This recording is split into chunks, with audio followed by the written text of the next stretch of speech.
धन्यवाद अक्षय दिलेल्या या सविस्तर माहितीसाठी। एकूणच या प्रकरणामध्ये आता पुढे काय होतंय ते पाहणं महत्त्वाचं असणार आहे।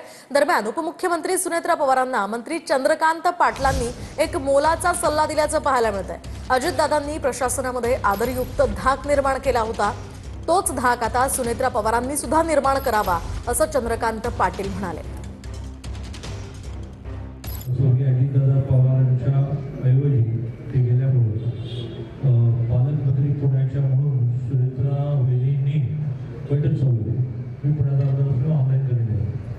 मी त्यांना असंच म्हटलं की बाबा दादांनी खूप वर्षाच्या मेहनतीने आदरयुक्त घातलेला तो आदरयुक्त तुम्हाला कधी ती वेळच नाही आली, पण लवकरात लवकर तुम्हाला तो आदरयुक्त घातलेला लागेल। नाहीतर पुणे जिल्हा आणि महाराष्ट्रामध्ये प्रशासनावर जी दादांची पकड होती, दादांनी कसे बाबा असं होईल, मी वहिनींना आव्हान